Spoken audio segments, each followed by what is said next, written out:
He said, listen, give me 2 years.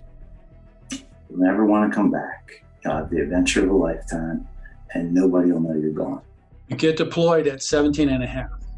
And now I was deployed from the New York Athletic Club. And we got actually deployed right out of the locker room from, you get beamed up to the ship, and then the ship takes off and you're gone for 20 years. It's a very hard pill to swallow, but that's exactly how I experienced it. I was taken at 10 years old. I was taken and I was worked through several black programs. I was privately owned in the beginning. I did six or 7 years on Earth. That's when all the stuff for the programs began for me. Specifically, the tracking that they had been doing since I was a kid, it followed me all the way through the military. And at that point, when I got to Diego Garcia, that's where I was taken off planet. Kind of opened that floodgate for me. And then all of these recalls started coming in, and I was just like, oh my gosh. And the way I was describing it, she's like, I've never had this with a client, but you're describing a parallel life right now. It's a combination of human and other species. I was able to remember the name on their uniform. It's USS Arcorp. That was putting me through some kind of recruitment tests from age 3 until 12. And 12 is when I was potentially, taken. He said, with your scores, I guarantee you'll make commander and you'll make pilot. And I said, pilot of what? And he said, 4-kilometer-long Starship. He told me what was going to happen. He says, you volunteer for the program, we'll put you in, you'll do 20 years, we'll send you back in time 20 years, age regress you 20 years, wipe your memory, and you'll just wake up in bed like nothing happened. It's almost beyond words, it's beyond comprehension of how this could happen. Whoever's masterminding this, the Air Force, working with extraterrestrials, working with a lot of pretty wild technology, which I'll also get into. It's really beyond fathomable. It's beyond fathomable.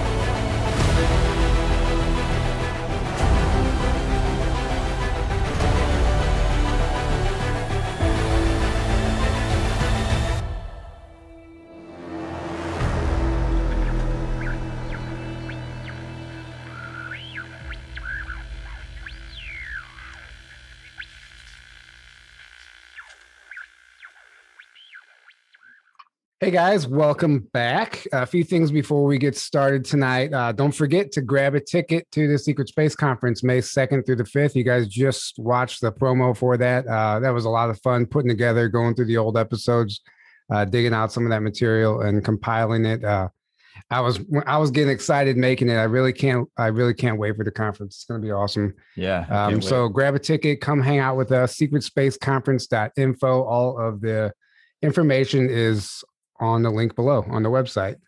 And just a reminder, the Hopewell Farms CBD promo code is still going through January 3rd, I believe. Yeah, January 3rd. And that gets you 15% off all CBD products with promo code Truth Christmas. And that goes through January 3rd, which is actually 15% off is a great deal because some of those products can get pretty pricey. So take advantage of that while you can.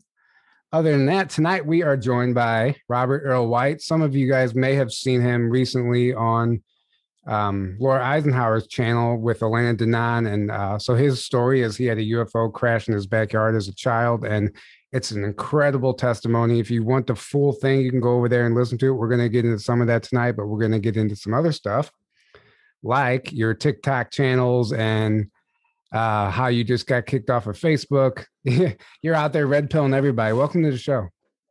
Hey, how's it going? Let's go, Brandon. All right. So, yeah, I do a lot of stuff on TikTok. And as you mentioned, I had a UFO crash behind my house when I was 4 years old.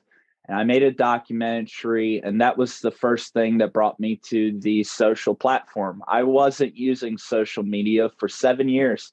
I lived in the Middle East. I was a professional musician here in the States. I was in a metal band toured, signed CD in stores, all that. I was the screamer. Nice. I've done a lot of things. I went to Bible college, became a pastor.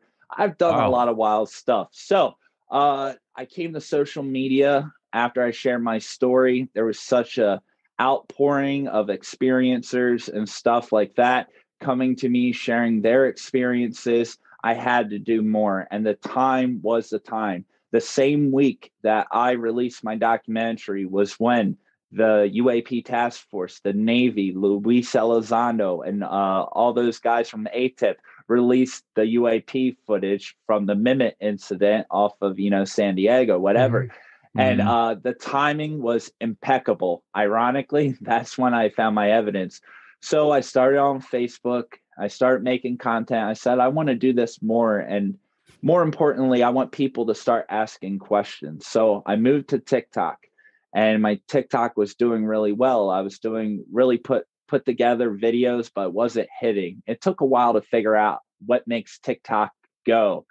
So I had this system, and I have a really clever way of presenting really valuable information in a funny way in order to allow viewers to make their own decision. And on TikTok, everyone has something to say. And 99% of all the comments are absolutely trash and wrong. I love it. But the point is, people are talking about it. When you are putting stuff in the subconscious, we have been preconditioned for a very long time to think a certain way. So unfortunately, I have to do the same dirty tactics, the same strategies. They've made fun of this phenomena in the public's eye. So I'm doing it, and now I'm the troll. I know these things are absolutely real, same as you and I. No different. It's not a matter, well, do they exist? They're absolutely real. So are UFOs, and so are the military's UFOs. These things are real. It's happening, and that's what people need to understand. So now I'm the one trolling, and I'm making this content. I have a lot of different pages. I have Order of Light 777. That's my main account, 134,000 followers. And I just put a little bit of everything on there. Every time I started to get more into the UFO and become more serious, my page would get banned, shut out. I've been kicked out of the Creators Fund for talking about draconians, reptilians, or anything else. So I created We Are the Disclosure TikTok, my second TikTok. I created that one, strictly news. Luis Elizondo, Steven, big videos going over the breaking news, Dr. Michael Salas stuff, Elena, it was big. That page, I posted a video of a nuclear warhead taking out a UFO, which I had the interview of the guy that recorded it on Larry King. Did you mean a UFO taking out a nuclear warhead? I think you said that backwards. Yeah. Yes. Yeah. A UFO taking out a nuclear warhead. It happened out in, Nordstrom, out in Montana. Yeah. And I had the guy that recorded it on Larry King. They were mocking him, making him seem like a kook. Of course. And now the video has surfaced. TikTok completely shut down my page. I've been losing followers every single day. They took the video down. They took it down. That's really interesting to me because we're not on TikTok, and I was contemplating, just because so many people are over there, and I see the red pills that you can distribute over there, but I didn't realize the censorship was that strong on TikTok. So there are a lot of ties to the CCP with TikTok. Yeah, they like call a data collection. The communism guidelines, not community guidelines. Big difference. Exactly. Yeah, exactly. They have came after me for even sharing my own family story. Anytime you present something that is hard facts and hard for people to argue, they shut you down. They want you to say absolutely nothing and allow hatred, bullying, and violence in the comments, because that is what sells. TikTok is completely sold out, and that's why I've been working harder here on YouTube. Yeah, it's always seemed like a pretty toxic platform to me. TikToxic. Sure. TikToxic. That's a good one. It's interesting. Yeah. What's interesting, real quick, we had an episode removed from YouTube for cyberbullying. That was their excuse, which made no sense at all. No sense. Because we know that, exactly like you said, they promote that, they allow that type of stuff because I don't know. I guess it keeps it's a lower vibe. Cyberbullying's okay as long as it fits their agenda. That's exactly. And yeah. To go off of that further, I have 2 other accounts, so they shut down that account. And I couldn't talk about reptilians or draconians anymore. So I got a reptilian full body puppet and I control him named Rico Reptilian. And he does all the draconian and he just obliterates them, hating, manipulating, and perpetrating. And guess who's doing good on TikTok? Rico the Reptilian. Rico the Reptilian. Nice. He has t-shirts. He just dropped his first rap video. He's wearing a gold Cuban link, and he's awful. He's awful, and TikTok loves it. But I needed balance. My newest character is Commander Imanaru. Commander Imanaru is a commander in the Galactic Federation of Worlds. Elena Danan actually created a Galactic Federation like jumpsuit, and I got it. And I was talking to her. And Imanaru in Palladian means the light from the source. So it's an awesome name. It's powerful. And I'm doing all positive comment. I just started. I have 8 videos. Each video has 1,000 views. But it's not being promoted like the hateful draconian, and strictly positive, love, encouraging messages, heartfelt things. And TikTok's not promoting it the same way. Exactly. So I've proved it. I've proved it. Yeah. And we're getting hit hard right now with shadow banning, censorship. It's almost hilarious sometimes. Yeah. Like it's like we might not. It's like they didn't delete our page, but we might as well not have one because nobody sees this stuff. But we know how it is. So we're trying to navigate around that. And guys, while we're talking about this, I always want to bring this up and I never do.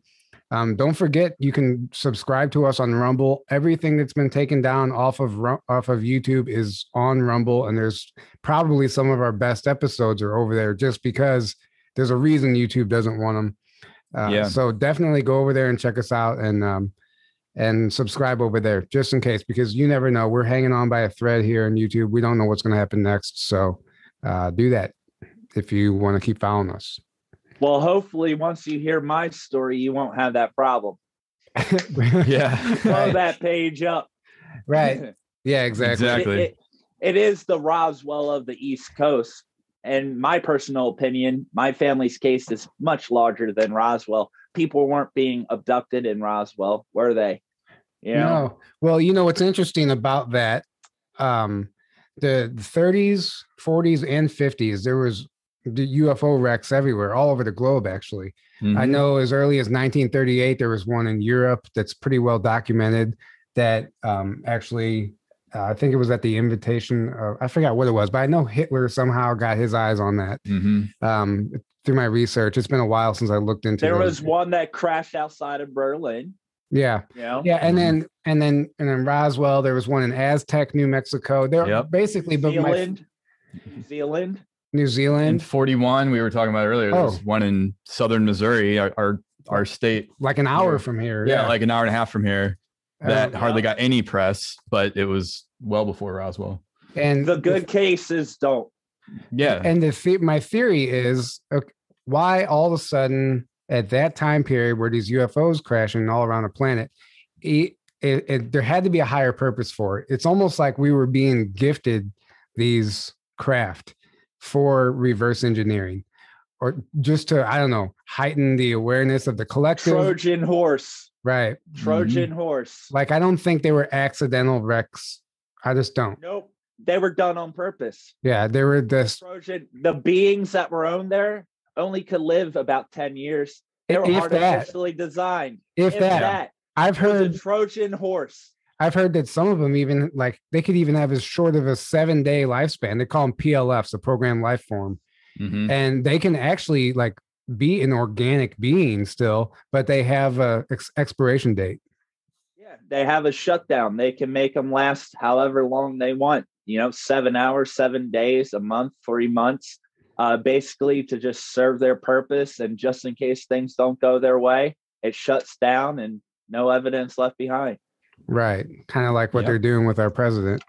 Yeah. Yeah, exactly. The real one was too dumb to manipulate, so they have the robots.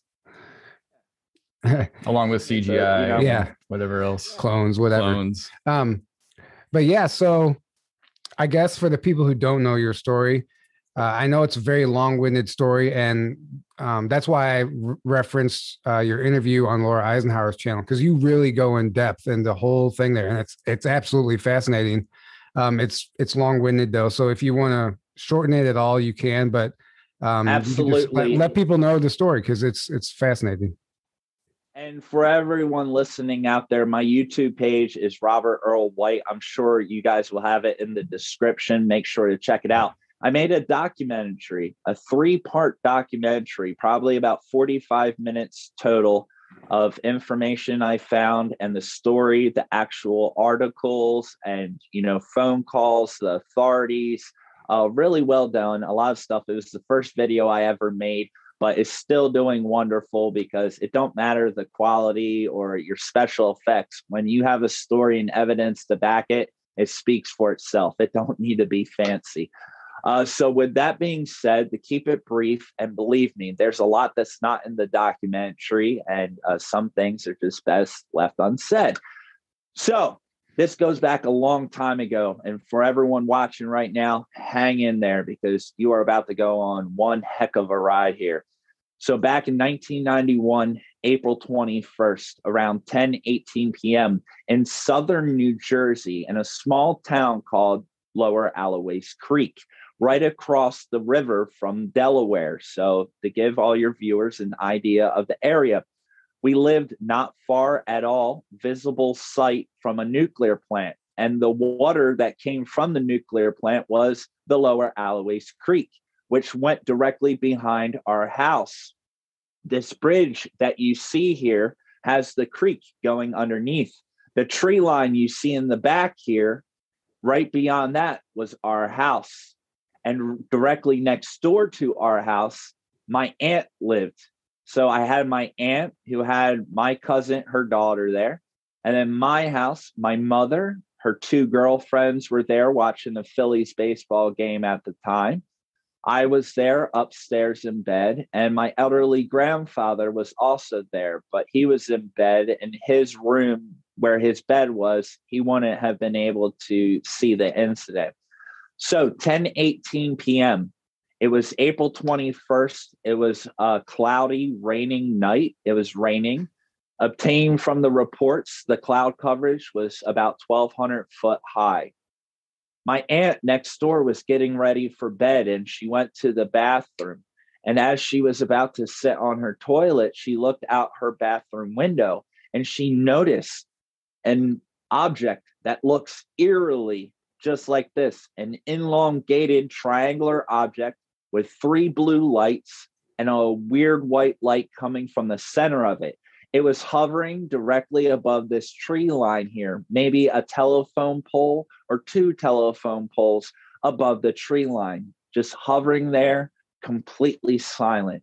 She was in awe and amazement, and she walked back into her room. This is 1991, picked up her landline, called my mother, who was watching the Phillies baseball game with her 2 girlfriends. My mother hears the phone ringing. She walks to the back of the house, our kitchen, and picks up the landline. And my aunt says, Beth Ann, look out the back window. There's something hovering above the tree line. My mom turns around because the back kitchen window was right there. And my mother looks and she sees this object just hovering there, completely still, no sound, no flashing lights, just as you see in this photograph here. So they're watching it, and my mom goes, "Oh my God, what is that? What could that be? What is that? What is it?" Her 2 girlfriends on the couch heard the commotion. They come running over. "What is it? What is it? What is it?" I start hearing the commotion. I was upstairs sleeping, but I hear all the commotion and people running. I didn't know which direction they were going, but my bed was right underneath of the window, so I could look out there as well. And they were all watching this along with my aunt, all on the phone. And then all of a sudden, red and orange sparks started shooting out of this thing. Very strange and still completely silent. And then what I'm about to describe happened all simultaneously, all at once. It was really, really quick. After the red and orange sparks, some sort of light ball of light or something or another hit it. And this all happened at once. And the core, the center part, it, sucked itself into it. It was an explosion. The outsides of it, scattered like a normal explosion of an aircraft, as you would expect. Trajectory of 150 yards to 300 yards is terrifying. We all jumped back a little bit. We thought we were going to get hit with debris. It was terrifying. But the center of it, this propulsion or whatever they have, it sucked itself into itself. And all this happened simultaneously. The ball of light, the sucked in, and the outside skirts of it exploding. It happened all at once, and it shot directly towards the ground. As you can see here, it's marsh, a lot of foxtails and, marshy, muddy land. And then as you can see, the tree line, and there isn't much other than that. So after it exploded, they all took a big gasp, and my mother instantly called 911. My mother was smart enough not to report this as a UFO. In my mother's eyes, she didn't know what it was, but whatever it was must have had something living in it. And if there was something living in it, it's not alive anymore. That was my mother's main concern. Before you go on, you said that it looked like something hit it, like it was being like something fired at it and like took it out. A ball of light instantly hit it and enveloped it, and the explosion happened after. Some sort of light, which after talking to Elena and so many others, she suggested that it was weaponry from the Galactic Federation of Worlds, because we have a very good idea of who these beings are. I don't know if you can see, but I have them in there faintly. They're known as the tall whites, which we'll get to that, but they're not necessarily a amazing species that you want stalking you by any means. Yeah, and what's interesting about, while I was listening to your interview with Laura, I was just doodling on a piece of paper, and I drew a tall white, and I didn't even see the picture that you shared until after I drew my picture, and then you showed it on the screen. And I'm like, or Elena showed, or somebody showed it on the screen, and I'm like, holy shit, I literally just drew that. I'm gonna hold it up. I'm gonna hold it up. Let me see it. I drew this while I was just scribbling it while I was listening to the interview. So spot on. Yeah, I didn't even, I was just messing around, but I was literally shocked whenever I saw the picture. I was like, and it's not exactly the same, but it's like, that's a tall white. And this is Elena's drawing here. That's Elena's drawing, Elena Denon. And she heard my first part of my documentary and reached out, and that's how we got in contact. That she was still in the process of writing her book, and she said, your mother's experiences are just like mine. And long story short, she's my big sis. I'm her little bro. And we've been rocking with disclosure and, kicking butt at it. And that's what we're doing. But this thing exploded and went down. And my mom knew better than to say it was a UFO. She called 911. She reported. She said, quote unquote, some sort of aircraft just exploded behind our house. Please send help. Right. And that was it. My favorite part of the story is coming up next when the Men in Black showed up. No, serious. You think the wreck would be the most exciting part, but let's make sure the viewers stick around. So let's go over what was happening at the crash site. This story has multiple perspectives. I've had other witnesses that were involved come forward after sharing my documentary. And it's amazing. For a long time, I never quite knew what was going down at the crash site.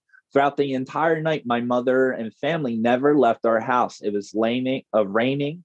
Late at night, about 11 o'clock by the time authorities got there, around 1 o'clock, 2 o'clock, 3 o'clock in the morning, my mom was on the phone with search and rescue helicopters, but we'll get to that, which was a waste of taxpayers' money. But anyway, so let's go over what was happening at the crash site. So we lived out in the middle of nowhere. The firehouse was about, 20, 15 minutes away. It was a Sunday night, 10:18 p.m. A lot of the guys are probably at home drinking, having fun. They had to go to the firehouse, bring it all the way out to the outskirts where we were. As the fire trucks were approaching the scene, they saw gouges in the marsh, and the fire truck sat real high, so they had a nice high view of the marsh. As they were approaching, they saw gouges freshly made in the marsh, and they were from that area. They did a lot of fishing and crabbing off of this bridge. All right. And the fire chief is my cousin, by the way. Should note this. All right. It's a small town. We all know everyone. So as they were approaching, they saw this. And then up ahead in the creek where this bridge is, they saw a Coast Guard cutter boat in the water. Coast Guard. As they were approaching, then they noticed that there was a gentleman dressed in Coast Guard attire standing there armed, flagging the firefighters down. They also mentioned that there was no burn marks or fires anywhere. What could explode and not make fire?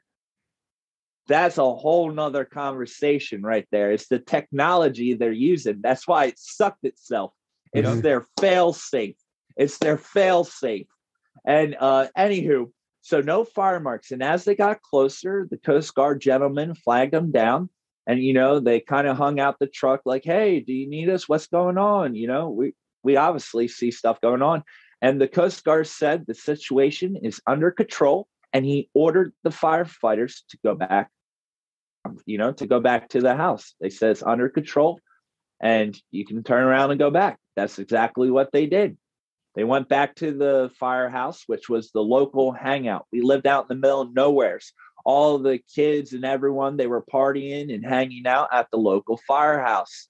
Well, there was a bunch of girls hanging there, and the firefighters got back, and they were talking about the strange experience they just had. That was really strange. We got turned down, and we saw something happen there, and the marsh was all, tore up. The Coast Guard is there. Wonder what it could be. Well, these are country girls. These are back farming folk. Everyone is up everyone's business. So the girls came up with a great idea to take shifts and go spy to see what was going on. This is where it gets really interesting. The first girl, she goes. At that point in time, they had the road blocked off. And I also must mention, till this day, this bridge is shut down. This bridge and this road was shut down the night of the incident. In my documentary, you can see that it is closed. Even people that live in this town don't know that. This bridge was shut down. The road was shut down the night of the crash. But they still could get close enough to see what was happening from a distance. The first girl gets there, and at that time, the barrier sign was further up the road because there was driveways, so they put it up a little further. The first girl went down there, and she saw a tree cutting removal service removing a couple trees from the area. And she saw, the Coast Guard activity far in the distance, but the main thing she reported was the tree cutting service. And they're cutting down trees in the middle of the night, basically. Yes. Yeah, already. Yeah. That's not suspicious. All right. Yeah. It gets better. She gets back and she reports to the firefighters and the other girl that was going to go next. And they give it an hour, they're talking about it and trying to make sense of it. And they're all confused, having no idea. This is a small religious town, UFOs and extraterrestrials. The only people that would talk about that would get sent to the loony bin. We're backwoods people. We survive on our own, and our reputation is all we have in this backwoods, basically Alabama part of New Jersey with a nuclear plant. We don't talk like that. That's not our character. We're straight shooters. We know how to survive, so it wasn't that kind. And they were just baffled, really, really curious. So the second girl, she goes ahead and she goes to the crash site. And once again, the road closed is there. And she goes. And at that point, she went. It was about an hour afterwards, about an hour to 45 minutes after the first girl went. At that point in time, she saw a plain flatbed truck with flashing lights, and it had some sort of object on the back. She couldn't see it because they had black tarps all over it. Also, going back to the firefighters, when the firefighters were pulling up, they saw the gouges in the marsh. Up ahead, closer to the Coast Guard cutter boat, the Gloucester County Coast Guard. I even know the specific Coast Guard that was there. Gloucester County Coast Guard. They had black tarps laid out over the marsh. The firefighter Calvin Hill reported that as well once he got back to the firehouse. So with that being said, she gets there and she sees this flatbed truck with tarped black materials on the back. It was a black tarp, nothing to see. You know what I mean? And she goes back and she reports what she's seen. And that's all the information I have from the scene. I have nothing else. My family did not leave the house. What happened at our house is probably your favorite part. Right. So, yeah, it was. Now, with that being said, according to when they had the flatbed loaded up, I was able to estimate how quick did they clear the site. My estimates from all the witnesses, timing of when firefighters got there 40 minutes after, which suggests that the Coast Guard was the first on the scene. I believe that Dover Air Force Base that controls the airspace near the nuclear plant picked up on this thing on radar. My aunt witnessed this thing sitting there. The whole experience between my family only lasted 5 to 6 minutes. But no one knows how long that object was sitting behind my house. And on top of this, I found an article from 5 years before my family's case of the Dover Air Force Base, Gloucester County Coast Guard, and the fire chief all talking to each other after reports of blue flying lights in the area. They already had a contingency plan and a coordination to work with one another. And I have the articles from 5 years prior proving it, you know, and if I was making this up and the characters involved, how could I find an article going over it exactly from 5 years before? You know, this wasn't their first rodeo. They had a plan. And from my calculations, it took them about 2 hours to completely clear the site. I believe the flatbed truck took the materials to Dover Air Force Base in Delaware. That would be my guess. Many people would say, but you live in New Jersey. It would go to Fort Dix and McGuire Air Force Base. No, Dover Air Force Base in Delaware and the Gloucester County and Delaware Bay Authority, they control the waterways near the nuclear plant. That is Dover Air Force Base jurisdiction. If anything was to happen at the nuclear plant, they know about it. It's their job, not McGuire, not Fort Dix. Although I have articles, they were called about the incident. And I have all this documented and I go over it. I've posted the articles. That's all in my documentary. So do you have any questions before I start going over what was happening at our house? This might come later in the story, but did any of this make the news, like the mainstream news? Oh yeah, mainstream news. I'll get into it. Oh, okay. It's wonderful. It's wonderful. But there was a lot. Mutual UFO Network, MUFON was there. Bud Hopkins, Richard Butler, even talks about John Mack.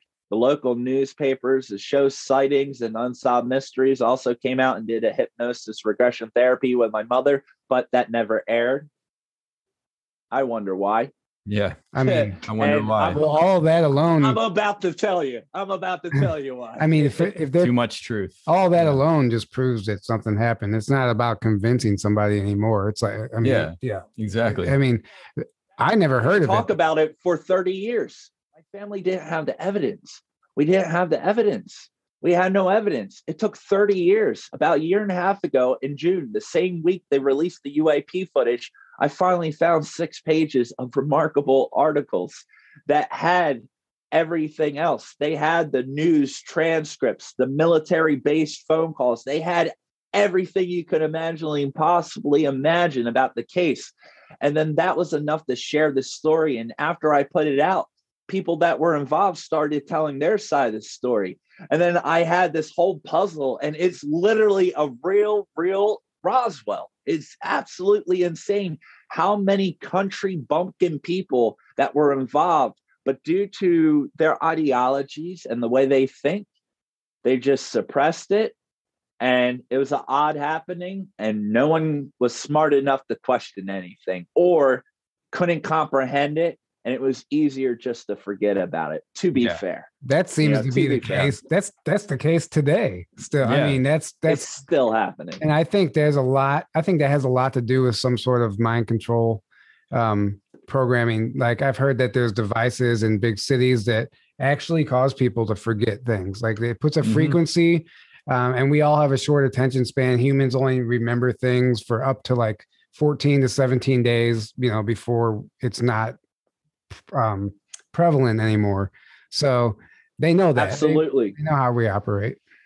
And that's the same reason why music is tuned to 440 hertz instead of 432, the natural earth thing, is to aggravate you, grab your attention, and get the music stuck in your head.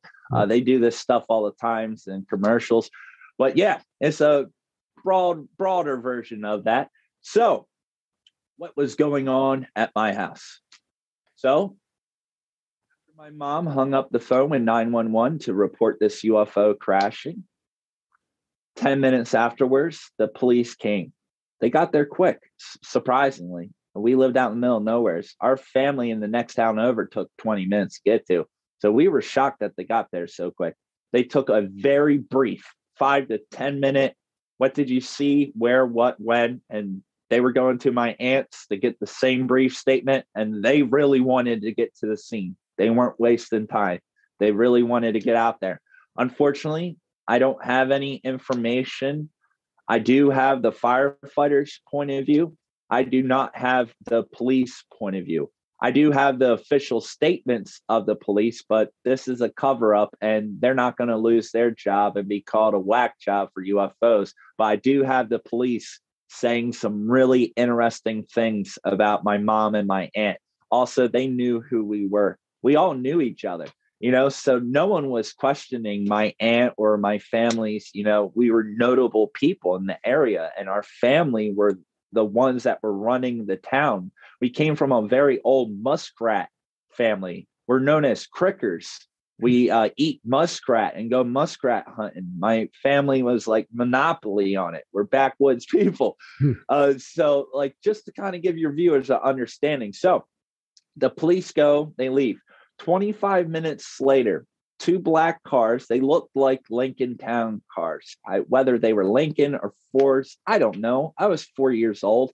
And a lot of this is from, my family talking about it my whole life. I was brought up with this story, and I was there. I remember bits and pieces, but I was 4 years old. So Lincoln, Ford, I don't know. 2 black cars pull into our driveway. 25 minutes later, you heard me just say that my family in the next town over takes 20 minutes to get to.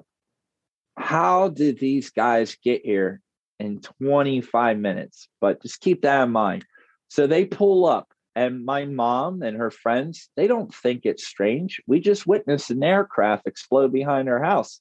Government officials are going to come investigate. Of course, we didn't think anything weird. And the first gentleman walking up followed with 2 gentlemen behind him. The first gentleman was dressed in clear Air Force attire, completely normal looking, what you would expect of someone that's in the military or the Air Force. Clear insignia, completely makes sense. We just had an aircraft crash. Here's a guy in the Air Force. Nothing to worry about. They probably just want to know what happened. Behind him were 2 men in black suits and black hats. No sunglasses. It was nighttime. It was raining. Just about, at that point, it would have been around 10:40 p.m. at night. They come knocking on the door. My mother lets them in.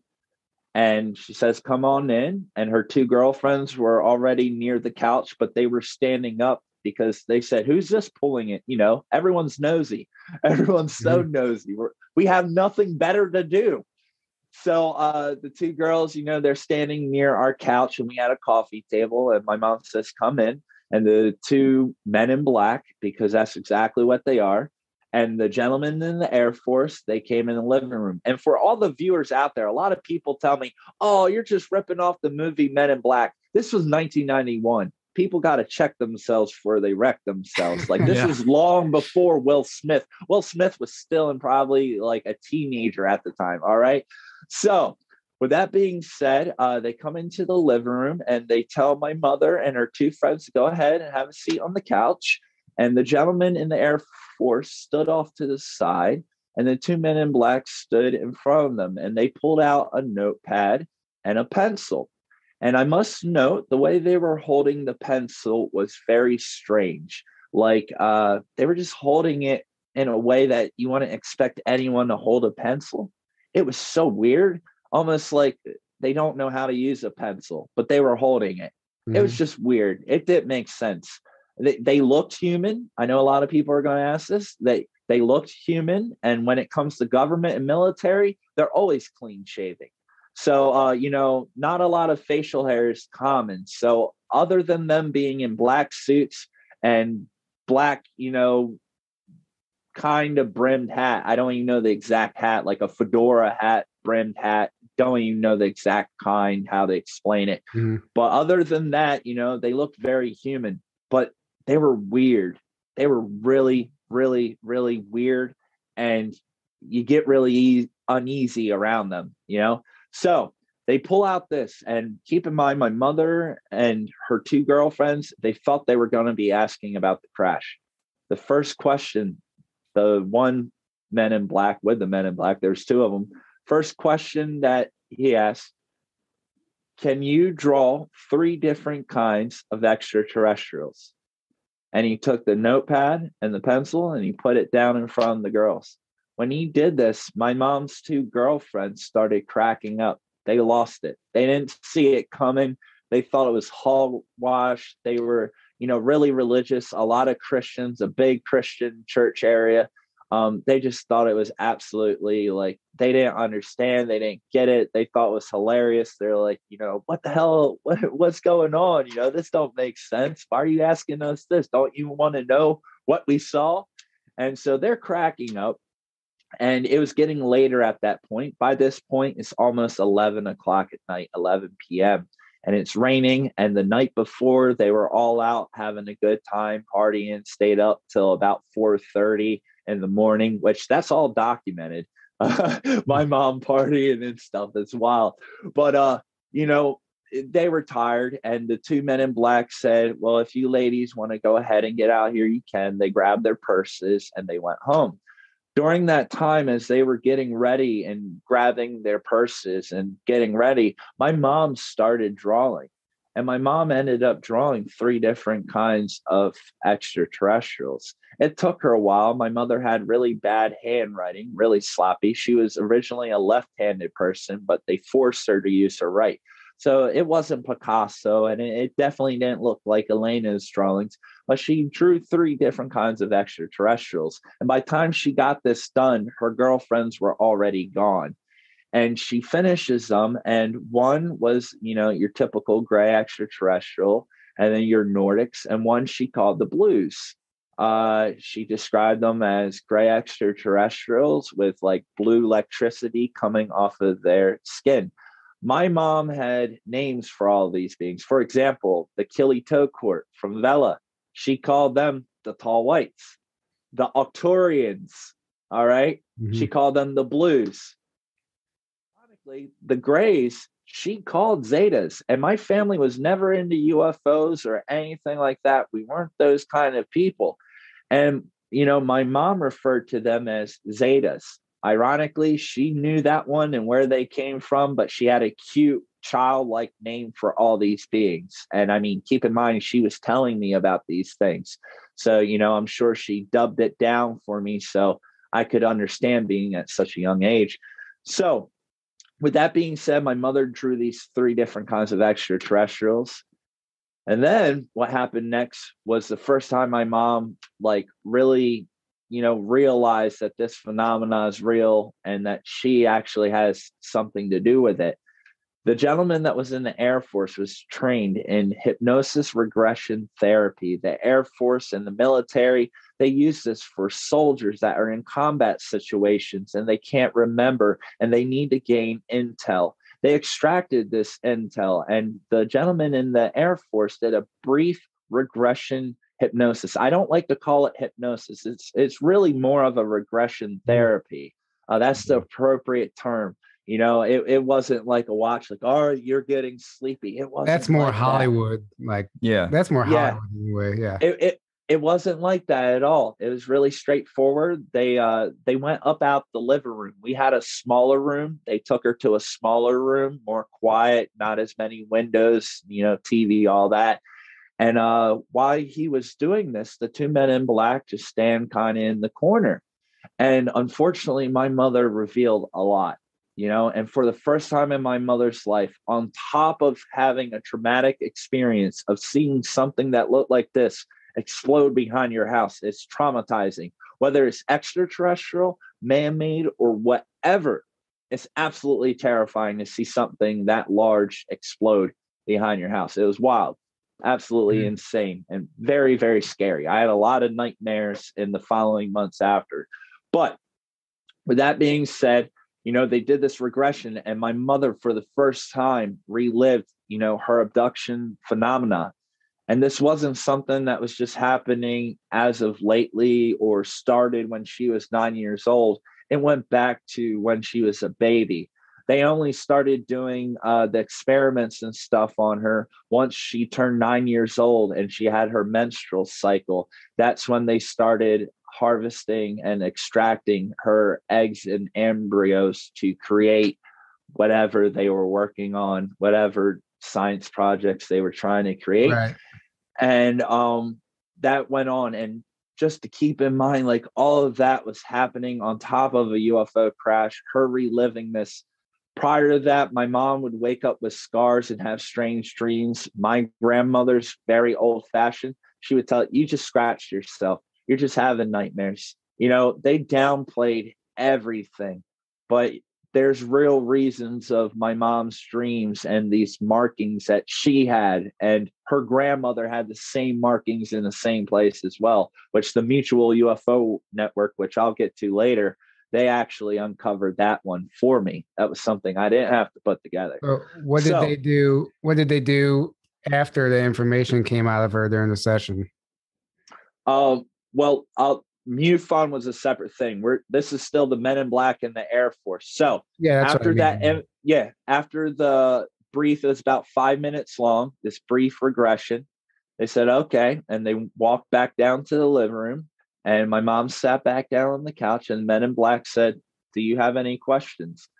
It's so weird up to this point. And I've told this story a lot, but every time I tell it, I hear the words that are coming out of my mouth, and then I have new questions. Not once did they ever ask about anything of what they saw.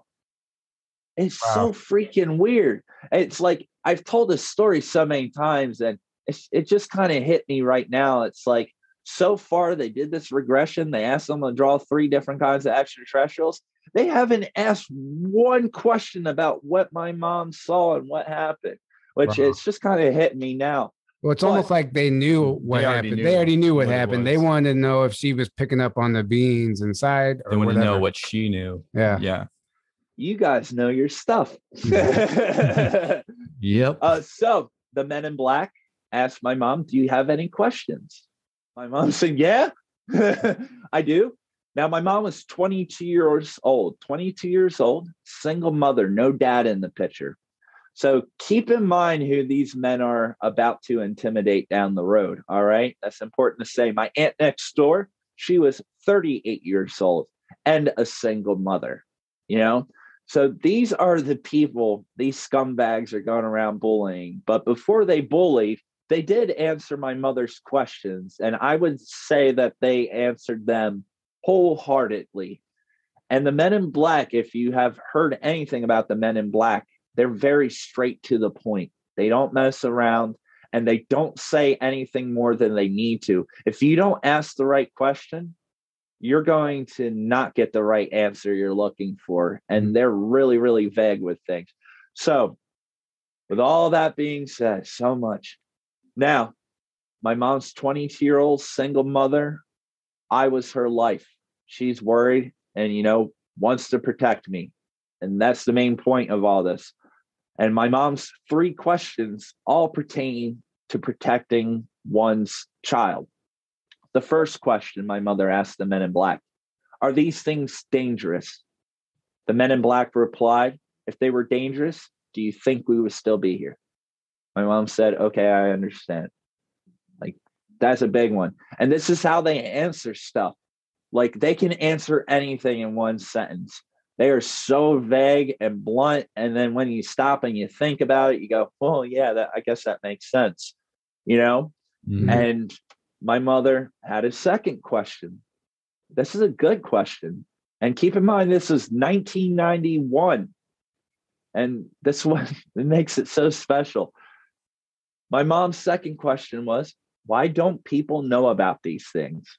These are very simpleton, backwood, country folk. My mom had a high school degree and that was it. She got pregnant she had me at 18, she had me very young. So my mom said, why don't people know about these things? Men in Black replied, we're doing everything we can by preconditioning. And within the next 10 years, you will see signs of extraterrestrials and UFOs in all sorts of movies, medias, and music, paraphrasing everything else you can imagine. I think they said media outlets. That's the word they used, media outlets. It was a different time. We didn't have podcasts and all this cool stuff we got now. It's going to be on YouTube. No, they didn't say that. Yeah. They said, newspapers, local media, UFO investigators, all that. So predicted the movie Men in Black. Think about it. That's why when that movie came out and when my mom and we watched it, we were cracking up because literally the Men in Black told us that they would be doing that kind of stuff back in 1991. Also, 10 years from 1991 is 2001. When I always heard this story, I assumed that real disclosure would be 2001. We can't say here on TikTok, but we all know what happened in 2001. The big distraction in New York City. Leave it at that. Play it safe, boys. Don't lose your channel. Right. So now the new disclosure that just happened, we got another big distraction.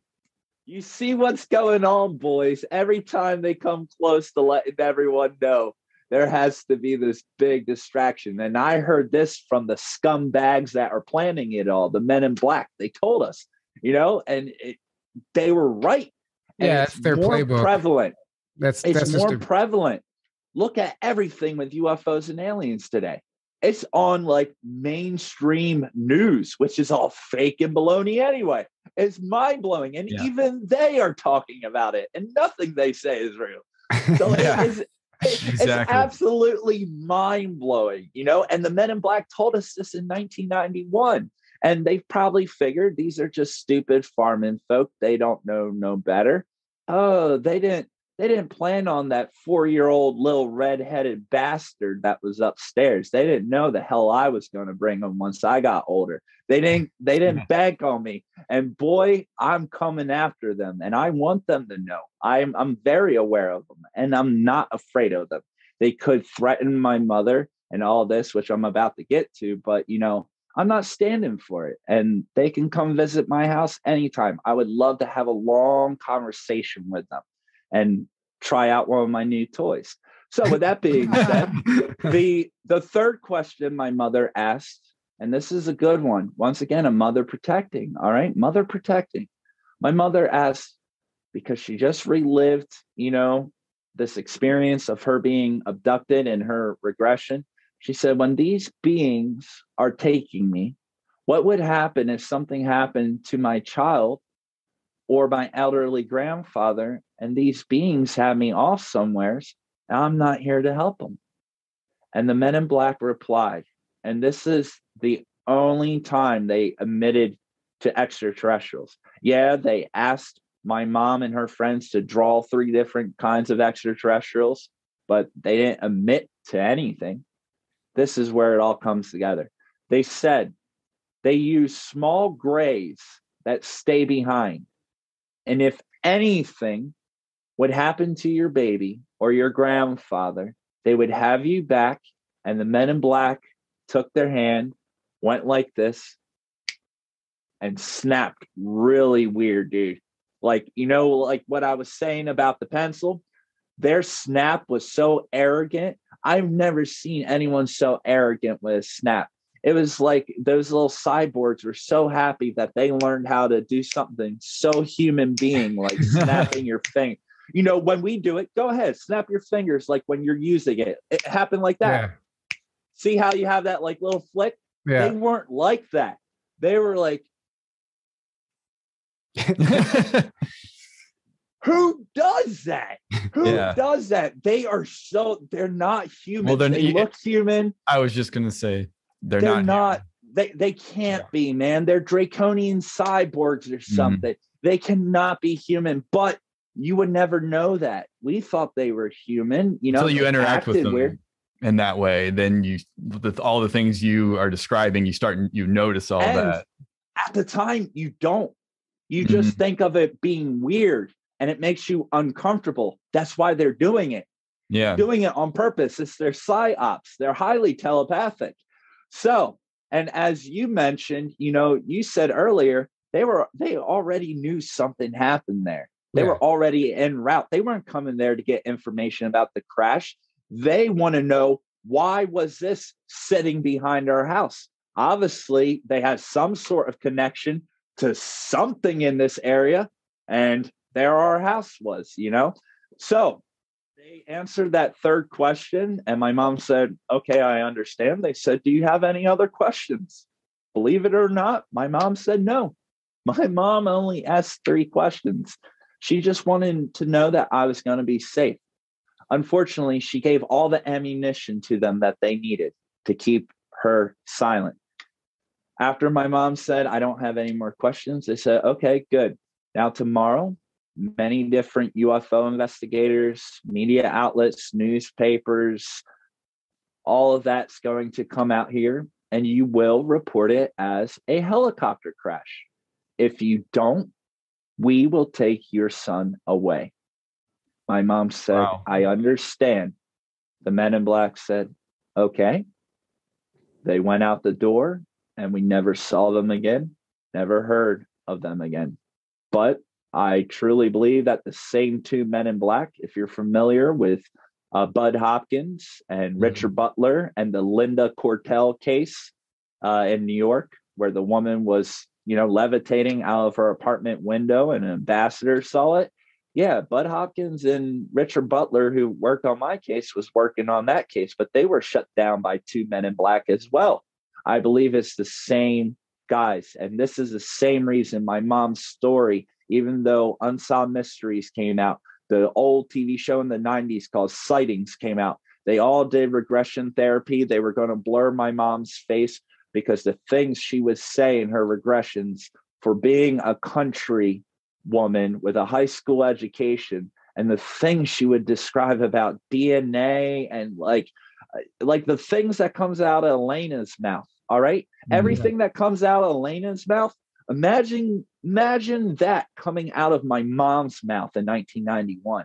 No. You know, it was mind blowing. And my aunt next door actually had to take the following day. She had to take her phone off the hook because people were calling, and my family wanted to remain anonymous. My mother was terrified she was going to lose me. And yet everyone still came. How did they find out about it? Who tipped them off? Well, let's go back in the conversation. The men in black said, okay, tomorrow, investigators, news reporters, UFO investigators, who's tipping off all these groups? How do they know? It's the men in black. The men in black are hopping in front of it, and they are reaching all the media outlets to go there so they can spin their narrative. Yep. And my mom was on the Philadelphia KYW3 Channel News, a major news network. And she, quote unquote, and I have it, quote unquote, said, I'm willing to put my life on it that it was a helicopter, because the newscasters try to say, well, it could have been a meteorite. And then the police officer said it was raining the night of the incident, so meteors. The police officer said meteors don't sit there and hover silently. Yeah. That's they knew helicopter was the only viable cover because it was hovering silently, but it was not a helicopter. Also, the following day, everything they said happened. Mutual UFO Network, a lot of different people came out all over newspaper, and they used anonymous names for my family to prevent them from any, like MUFON called it a CE4 case. That's what they called it, a CE4 and possible UFO crash. And, you know, they didn't want the backlash. And in the articles, they say, you know, they're trying to protect my mother's things. They say a lot of things in those articles that actually aren't accurate. And the things they lied about in those articles was to protect my mother's reputation. For example, they said the following night before, she was out with her husband. My mom wasn't married. She was out partying with a bunch of random dudes.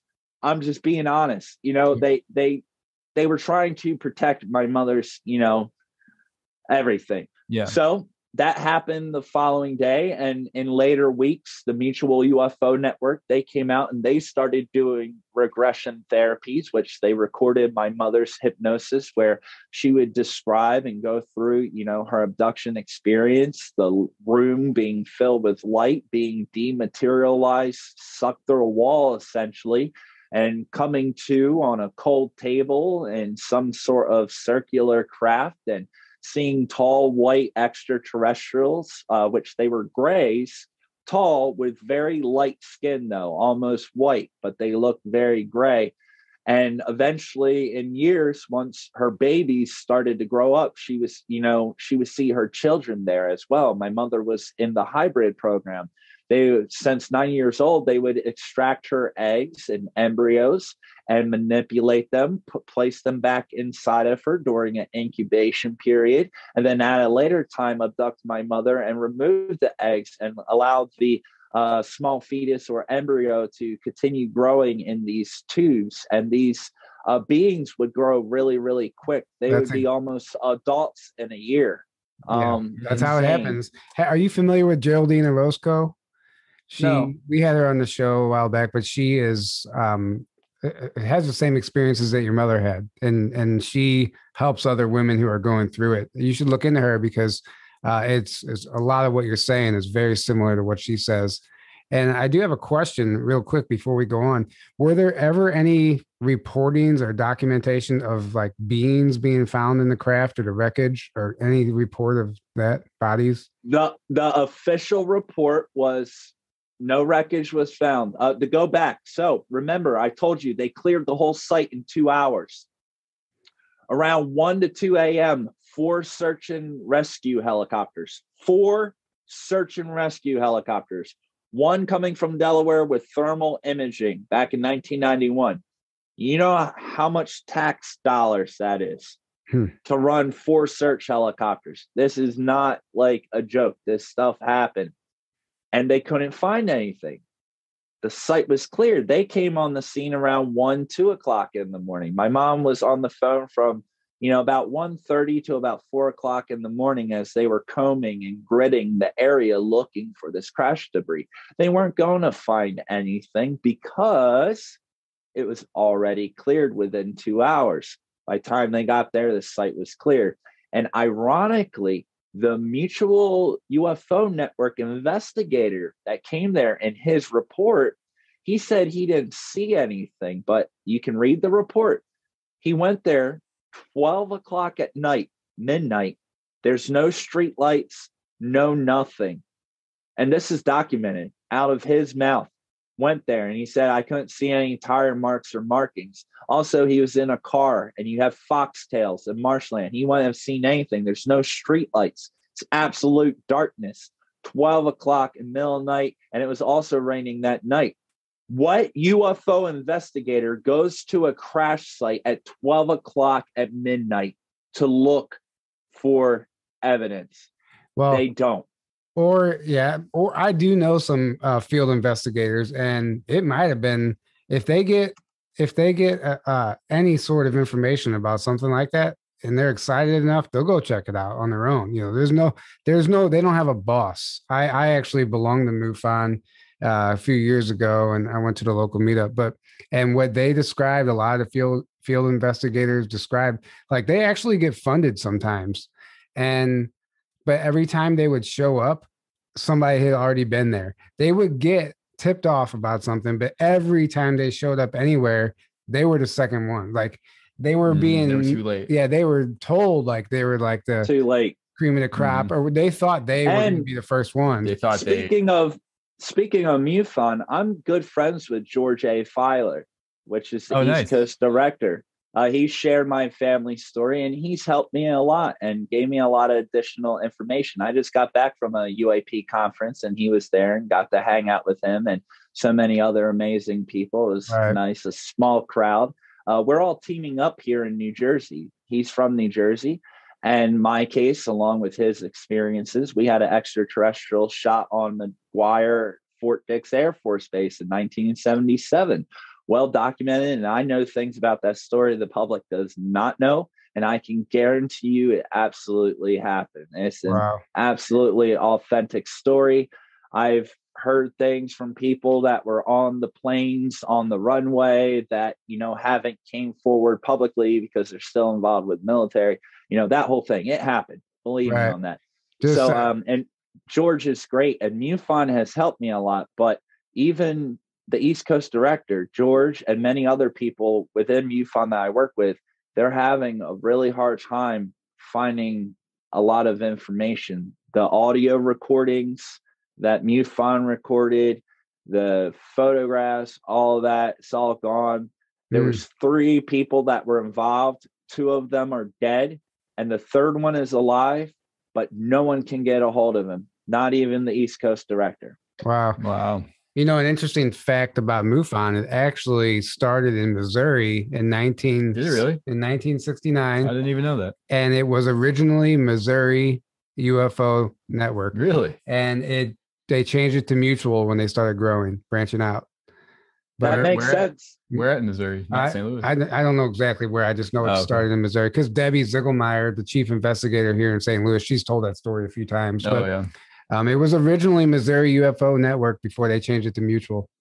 I did not know that. That's awesome. I didn't even know that. Fun fact. I'm from here. You're from Missouri. I do a podcast with you. This is the first time hearing about it. I thought I brought that up before. Maybe you did, and I just didn't. But I wasn't listening. I thought when I first heard that, I was kind of shocked too, because like what was happening in Missouri in 1969 where they needed to start a UFO group, Yeah. And I don't know, but anyway. Or just a random thing that started up and blew up. It's interesting, but they still have the local meetups here. They shut down for about 19 months for COVID, and they just started back up. But they're doing the local meetups, and the groups are a lot smaller now.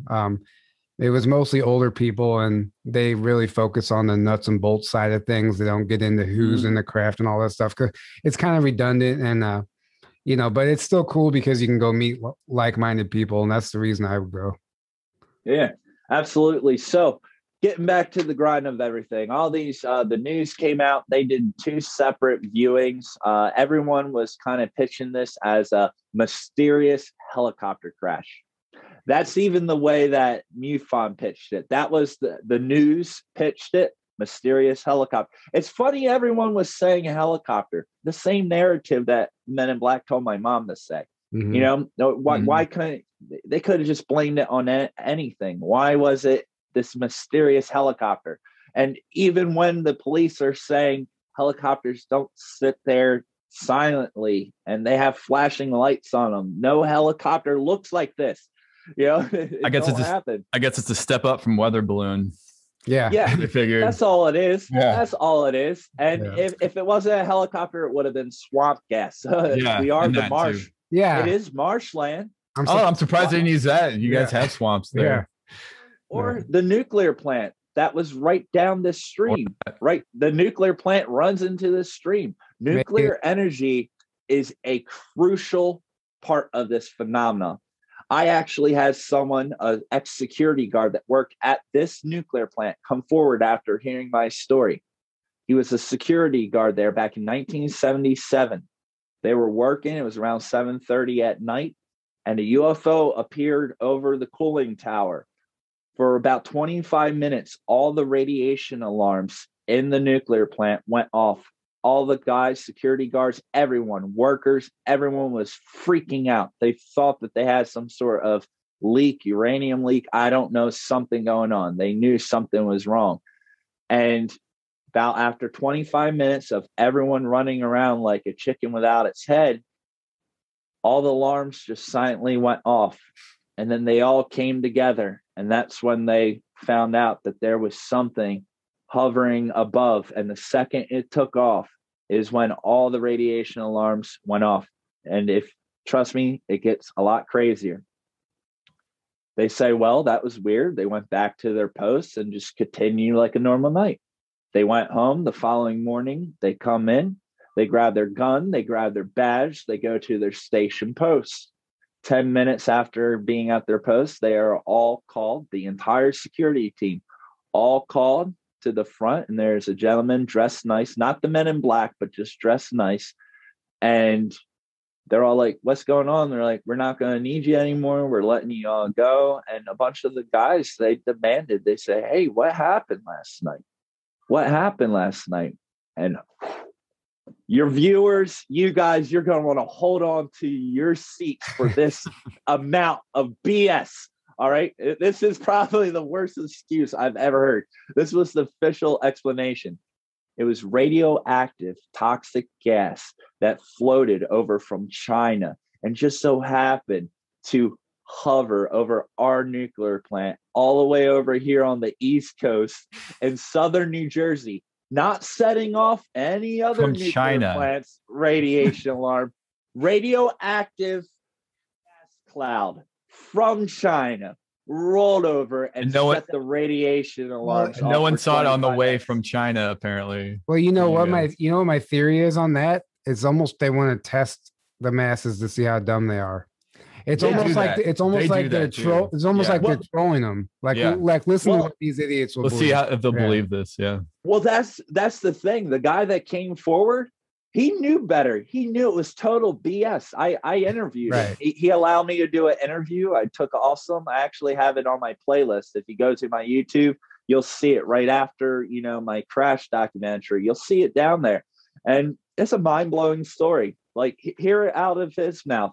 And he's pretty old now, but incredible story. I have documentation of all the activity. I have one document from 1874 and blue lights being described flying around in this area. It was in the Wilmington Tribune flying in this area, blue lights in 1874. For all those clowns out there that like to say all the UFOs I see are drones, weather balloons, or what was flying around in 1874? That was nuclear gas from Russia. Yes. Yeah. Like 100 years before the Cold War. Yes. Yeah. Apparently, the Cold War was just a cover-up because they were going after a Stargate that was owned by Saddam Hussein. I don't know if you've heard that story or not, but I would. I believe it. That's an act. You guys. I've heard the same thing about the Iraq War. Yeah. The Iraq War was definitely about that. There's even footage out there of Saddam Hussein actually mentioning a Stargate, and it's all but scrubbed from the internet. Yeah, it's a very short clip, but the Cold War apparently was just a cover for them literally trying to close a Stargate. There was an actual war going on, but also there was unacknowledged, a non-public space race going on as well. Yeah. That was a big part of it. Certain people were working with certain things out there, and they were really amping up their technology. It was definitely a distraction. Almost every public event is a distraction or a cover story. It's not what we're being told. Even the most recent thing in Afghanistan, Like I just know in my gut that was a cover up for something else that was going on there, and it probably was ET related or space program related. Absolutely. And I lived in the Middle East and for 2 years, and I watched real media, unfiltered media, and American media is nothing but lies. You can't believe anything. I was over there during the time of ISIS. I had the refugees in my living room. I was feeding them, hearing stories that you would never hear on American media. I've lived with the people. I know the culture. Everything that comes out of American media's mouth is an absolute lie. Yeah. Like absolutely. Like Ed Spina said, he goes, because somebody said, well, what media should I watch? Yeah. And he said, that's like asking what cigarette should I smoke to benefit my health, you know? Yeah. Like none of them. Yeah. None of them. None of them. It's all lies. Stop paying for cable. All they do is show you commercials that are using frequencies and tones to make you want to consume and destroy the rest of this planet. Stop paying for cable. Go to streaming services. Start watching your podcast, Journey to the Truth. Come to my channel. Start watching our stuff and all the other great people. Lena Denham, Dr. Michael Sala, Laura Eisenhower. You know, Gaia app. Even go download the Gaia app. Like, Gaia's got great stuff. Yeah. Just anything but cable. Yeah, you are paying money to be brainwashed. Yeah. Right. I quit paying. Yeah, I canceled cable. Yeah. And it was the best thing I ever did. I mean, I didn't watch it anyway, really. But and every once in a while, there was a few shows that I would like to tune into, but you can find them anywhere. Like, and now you don't need the brainwashing commercials with it. You can just stream it, and it's actually enjoyable. Yeah. There's still, but that I definitely think like Netflix in particular, like they still control the big streaming. The Netflix originals, you know, that's very satanic. They openly promote it, but there's no doubt in my mind that there's frequencies being pumped through Netflix. I mean, I still don't think they're done with doing that, you know. It's a part of the art. As someone, I make a lot of videos, and I put a lot of things in my videos that people don't realize or pick up on. And it's just a part of the art. It just depends on who's doing the art. Are you using tones and frequencies to make people feel good about themselves? Or are you using tones and frequencies to make people aggravated and cause division? You know, and that just really comes to the director and, you know, the people behind the music and the editing.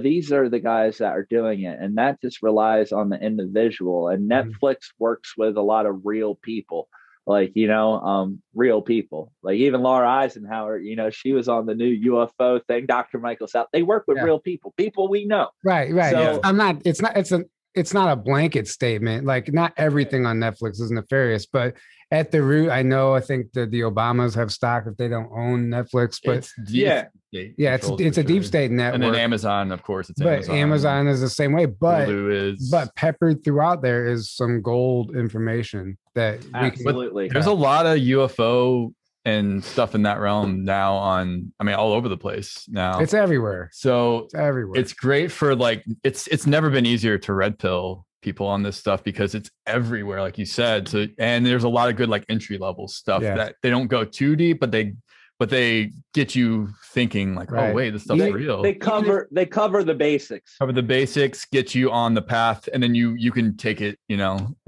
on your own from there. So even like our secret space conference promo I just made, we shared it out all over the place as far as I could, just because I know we're shadow banned, and it reached some people I didn't think it would reach, and got some negative comments. This is all bullshit. There's no way, blah, blah. This can't be true. These people are deceiving you. They're lying. There's no evidence, whatever. They were just, and I was like, you know, even though that they're having that reaction, they just listened to all that information. So they're being seeded with it, whether they believe it or not. Now it's there. So when they hear it again and again, because it is real, and they're going to start to they're just going to have to face the truth, face the reality that, okay, maybe I was wrong. Yeah. The subconscious. And that's what I'm doing with everything. You know, like comments do not bother me. Like I'm a TikTok creator with 4 accounts. If comments and ignorance bothered me, there's no way I would be on TikTok. Well, you can't do this work if that bothered you. Even YouTube, man. Like After years of being mocked, laughed at, and ridiculed, it doesn't bother me anymore. Now I'm the one doing the laughing. You see what's going on here. The tide's changing, boys. Yeah. The tide's changing. And guess what? Most of my comments, if you read them, you go to Laura Eisenhower, you go to the documentary, go through the comments, you would be surprised. Times are changing. Yeah. People just, need to feel something. They need to have their own experience, and they need validated evidence. And we're logical thinkers. This is how we are designed. Right. We need the evidence. I don't hold it against people that don't believe, because if they're anything like me, you got to see it to believe it. Right. And that's why I believe in UFOs and extraterrestrials, because I have seen both of them. Mm-hmm. So that's my reality. But the tide is changing. And my reality used to be deemed crazy. But the new reality coming from Congress and the UAP task forces, UFOs are real. And technically, I have a leaked memo from Dr. Maccabee, Bruce Maccabee, retired Navy physicist. He sent about 15-page article to the UAP Congress hearing that they were having, and it was read by Congress. It was sent to Washington, D.C., and they were supposed to, back in June 25th, they boosted it. It was supposed to be June 20th. They moved it to June 25th. They scooted it forward. Originally, I have inside people that know people, and the same people you see on the news talking about the subject. I got people that know. And the original terminology they were supposed to use and deliver this to the public, word for word, was NHI, non-human intelligence. That was going to be what was told to the public, quote unquote. What the Congress was supposed to tell the public is that some UAP are operated by NHI. This was their watered down terminology they are supposed to be using. And they're not. They left it out. And Luis Elizondo and Jeremy Corbell, Tom, and so many others that read this memo sent to Congress. I have it. I have the Word document, and I've shared it, and no one cares about it. I've shared it on the internet, and no one cares about it. It's Dr. Bruce Maccabee. People don't know Dr. Bruce Maccabee. The guy has 8mm films of UFOs that the Navy have recorded. I'm friends with his wife. Him and his wife haven't even watched it because they're preserving it for true disclosure. Then they'll release it. Very much kind of like the Amendment and all that. Like, people have no idea the evidence that it's just being, waiting for the right time. And all of this stuff is out there. And that's why the UAP community and ufologists were so disappointed with the report. Of course, we know they can't say everything. It was a big nothing burger. Yeah. Actually, they said more back in 67 or I believe it was 67 during the Robertson panel. That's what we talked about. I said they released this report as if there's no UFO history at all. Like that Roswell never happened, none of these crashes. Like they pretend like they're and it's none of that existed. And we live in a narcissistic world, and that's what narcissists do. They rewrite history. It's gaslighting, basically. They rewrite history to avoid accountability. And that's what they're doing. They're trying to. They want people to forget about the past. Exactly. Yeah. And that's what it is. It's to forget the accountability. And that's why I tell people, stop waiting for the government to give you disclosure. You're never going to know the truth, because if you did, we wouldn't have a government anymore. They're never going to tell you. Exactly. If you really knew what they have done, you would never vote another day in your life. You would stop paying taxes. You would stop. The police would stop obeying their, everyone commands. would revolt. The army would stop. Everyone would revolt. Yeah. No one. My ancestors started a war over a 2% tax increase. All right. That's all I'm gonna say. Look at us. Yeah. Exactly. Right on. My ancestors went to war because of 3% tax. Now look at us. That's all I got to say. Now look at the craziness that's going on. Right. People think this is $250 for a pair of Beat headphones. Are you kidding me? Yeah. Yeah. Well, I think, unfortunately, I think we're got another rough year ahead of us. But I definitely see a light at the end of the tunnel. I think it's going to be an emotional roller coaster for a lot of people. I feel like we're going to get some good news, but it's going to be followed by something that's just going to take the wind out of our sails again. And they know that they're going to do that they want to emotionally trigger us. So don't expect them to go down without a fight. Yeah, it's basically that, and that's what's happening. That's clearly. It's not even about disclosure of UFOs. Like there's other corruption that needs to be known and needs to be exposed cabal, first. Right. Deep state. Right. But it's all tied together. Stuff. And I absolutely believe this with all my heart. There are more people that are open to the idea of extraterrestrials and UFOs than there isn't. They're outnumbered. Oh, yeah. They're desperate. And this year, 2022, regardless if people believe in these things or not, you're going to see them flying. Make no mistake about it. They're going to start making there's certain beings out there that don't really care about the Prime Directive anymore, especially after the watered down disclosure coming from our government. Some are giving up on hiding themselves. They're going to be coming out real soon. So what was it? Was it the Desert Accord Treaty that was signed in 1971? It ended in August of this year, and that's right. And that treaty apparently was it basically said that UFOs, ETs were not allowed to show themselves under this treaty. Well, that treaty is over, and who knows how. That's been happening well before, right? But who knows how legitimate it is? But if that agreement had not been re-signed, that means it's like free open range for these ETs, fair game to show up. Well, there is the Galactic Federation of Worlds, and they have what is known as the Prime Directive, and they follow that to the T. They really try not to do that stuff unless they are like stopping a catastrophe or saving someone. Unfortunately, our military complex has been in the works with the Orion Empire, Dark Fleet, all this wild stuff. Draco. And, and they've been doing this, but they're being cleared out. So now, for the most part, the only trash in this world is mostly human, and we got to chuck them. Yeah. Right. Now it's up to us. We got to, it's up to us. Yeah. Yeah. We've been preconditioned to wait for a savior. It's humanity's worst mistake. You only can save yourself. Be the change you want to see. If you think we live in a negative world and you say everything's just so bad, it don't matter. Make your surroundings, make your reality good. Every time you see someone, have a smile on your face. Every time you see someone that needs help, you help them. And when someone does something that gets you angry, just try to keep your mouth shut and understand where they're coming from, even if they are a complete idiot. It's understanding and acceptance. And we got to understand that people are different. But at the end of the day, no matter our differences, we all have something in common.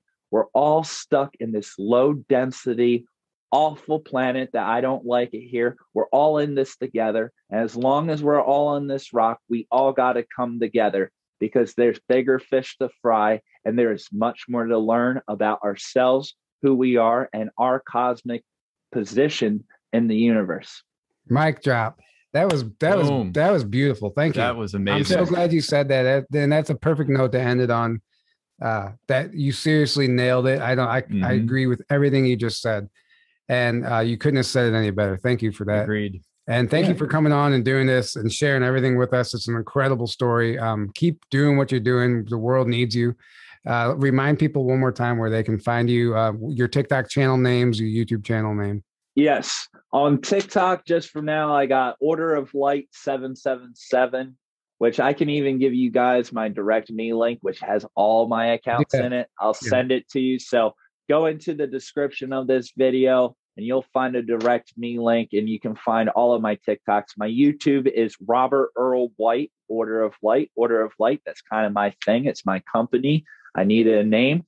And my documentary has all the articles. If you go into the description, you can read the MUFON articles for yourself. And some of what's in the articles, I left 3 pages of evidence. out of the documentary. I didn't want to give everyone everything. I'm still putting everything together. I'm in the process of writing my book, and I'm a good card player. I know you hold your aces. Always save your aces. And believe me when I say there's a lot of aces to this story, and there's a lot more to it. My mom was being abducted. She was in contact with Pleiadians, Nordics, Arcturians, Blues, Greys, even Draconians that she called giant snakes, and all sorts of other beings as well. And it was a serious phenomenon. And the last point I want to make, I remember when I was about 6, 7 years old, and my mom was at a campfire, and there was a new UFO movie or something like that. That would have been like 1995, 1994 at that point. And someone was sitting around the fire and brought up UFO movie or something. And my mom started to share her story. And these were her friends. And they all started laughing at her, to the point where my mother started crying and she ran off. And at that young age, I learned that I should never talk about this. And I saw how bad it hurt my mom. And my mom didn't have anyone to talk to. There wasn't any sort of disclosure movement, groups wasn't that kind of area. And unfortunately, my mother found out that when she drank alcohol, her abductions wouldn't happen as much. She was putting poison in her bloodstream, and they couldn't use it for, the experiments they were doing on her. And I want to encourage everyone out there that you don't need to resort to these things. And if you have had an experience, this is the time to share. You will be on the right side of history, and you are not alone. And there are so many others out there that have had some sort of experience. And I truly believe that we all have a piece of a puzzle. And when we all start to share our experiences, all those pieces create a bigger picture. We are not waiting for the disclosure. We are the disclosure. So speak. It's time. Don't be afraid. That's it. Right. You need to get an actual microphone so you can start dropping it whenever. Yeah. No, you're right. I do it. I've said it 1,000 times. Everyone has a piece of the puzzle, even if you think they're a shill or somebody or controlled opposition. It doesn't matter who they are. Don't ever throw the baby out the bathwater. Right. Somebody has a piece of the puzzle, and you just you collect those pieces and do exactly what you just said. Absolutely. Right. And it's all valuable. It's all huge. And that's what I'm doing.